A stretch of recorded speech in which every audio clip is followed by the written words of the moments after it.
Thank you very much.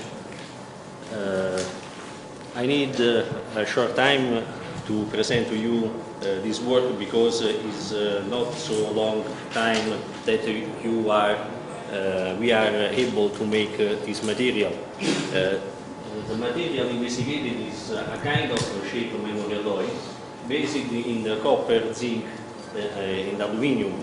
Our dream is to make this kind of shape memory alloy directly by melting and cooling in the form, without other kinds of heat treatment, in order to reduce the cost of production. Is the very limits of this kind of material, the cost. So,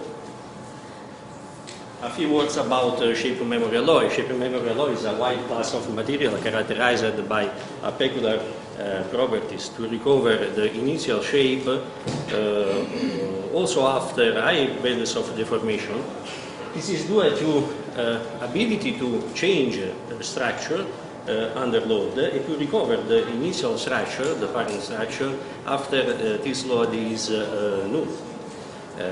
There are two conditions. The first one is if the temperature is higher of critical temperature.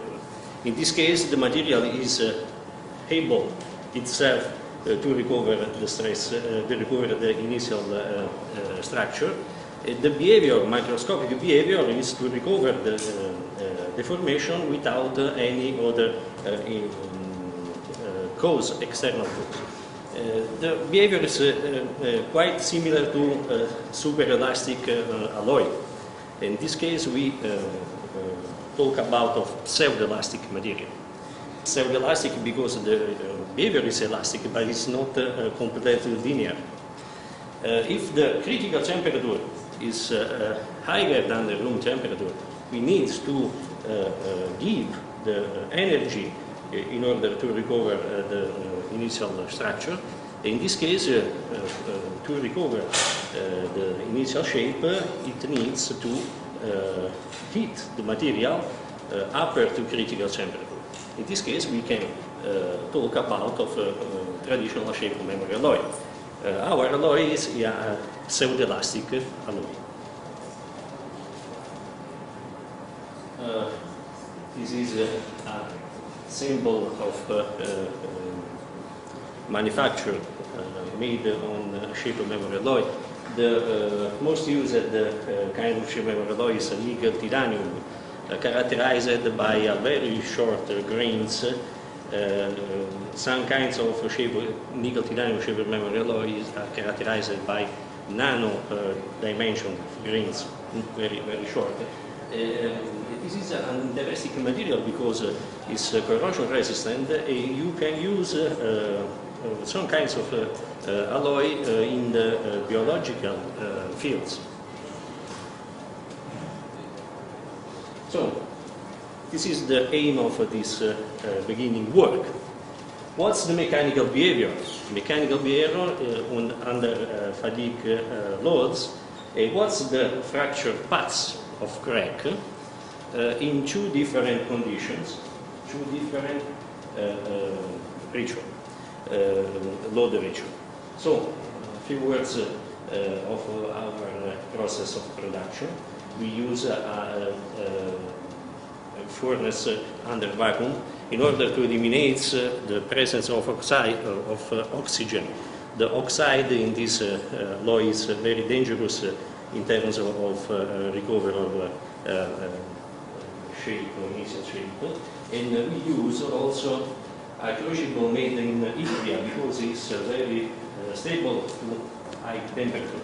Melting temperature is about 1,100 Celsius degree. It's very high, and it's called the casting takes place for centrifugal force in this kind of mold made on graphite. The result of the casting is a short ingot. It's very simple to machining this ingot in order to have a typical classical CT spaceman for using in the fatigue machine. So the characterization of structures is the same. We have grains characterized by high values of dimension. We can see a typical grain characterized by a dimension about 600-700 microns. It's very bigger grains if compared with nickel, titanium shape memory alloy. This is the chemical composition, and then we perform another kind of investigation. This investigation is made in order to look at the real condition of a boundary. The ability to recover the initial shape is due to recover a structure. The structure, the main structure is inside the grains. Boundary is not very a continuous phase. We have presence of a secondary phase due to characteristic of our alloy. It means that our material is not yet optimized. The future, the following action are oriented to eliminate this phase along the boundary grains.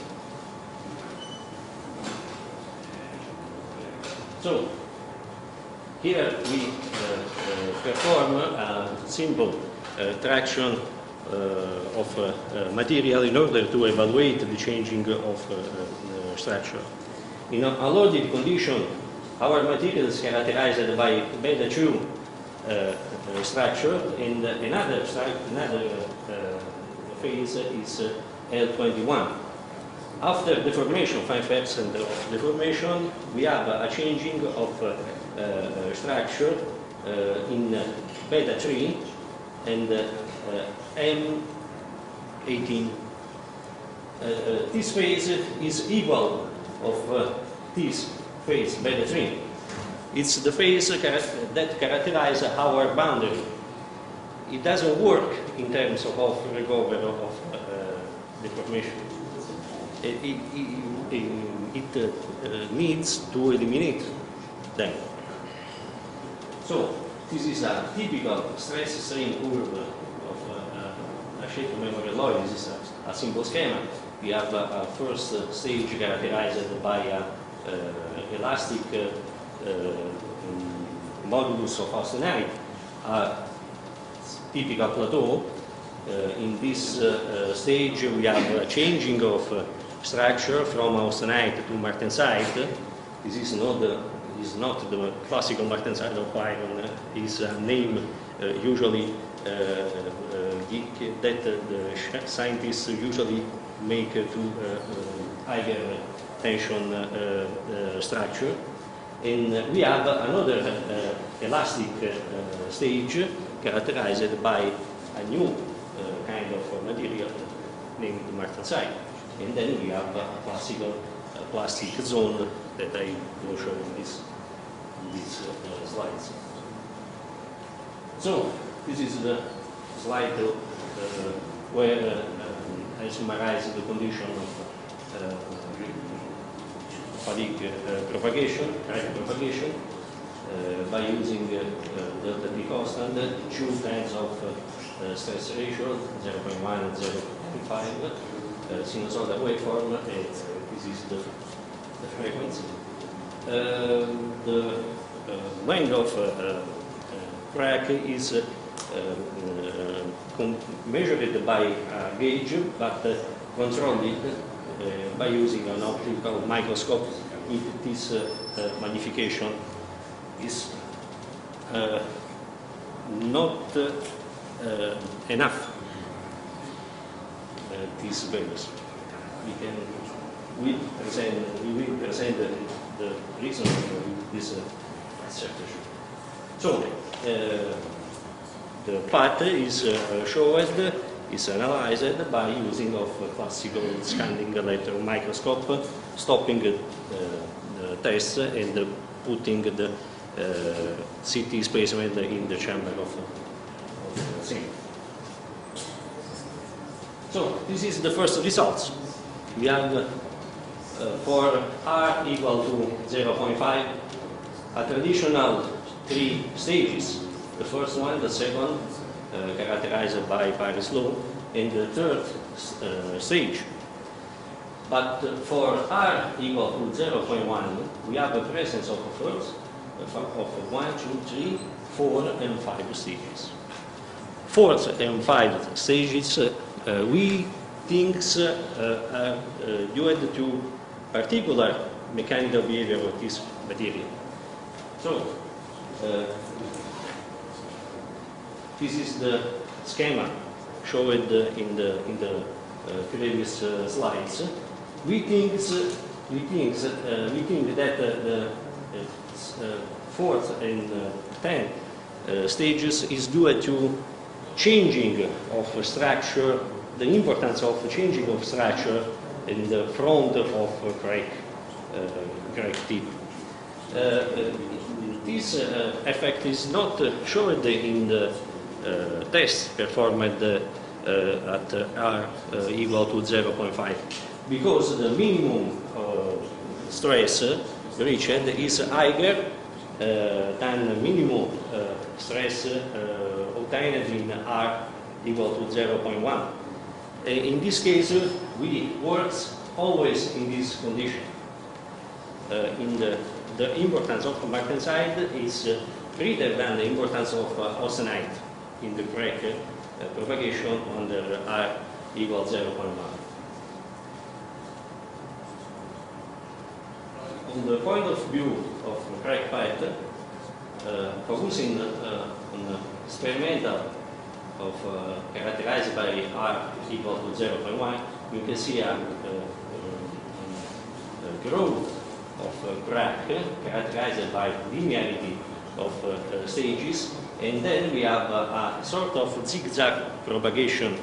We think this is due to phase present along of boundary grains that have this kind of morphology. And the presence of boundary grains generates of secondary cracks, a short secondary cracks. Another singularity of this propagation is at the front of crack. This is an higher magnification photo taken at the front of crack path. We can see the presence of short voids. These short voids, we think, are due to recover of shape, initial shape of material when we discharge the material, and it became possible to have in this zone values of stress higher than ultimate strain of material.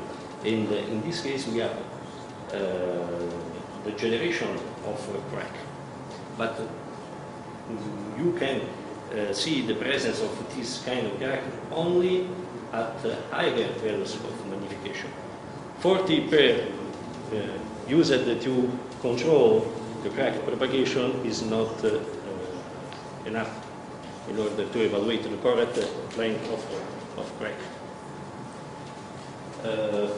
For R equal 0.5, we have the same propagation crack. The zigzag are also present, and in presence of boundary condition, we have another time a sort of secondary crack and so on.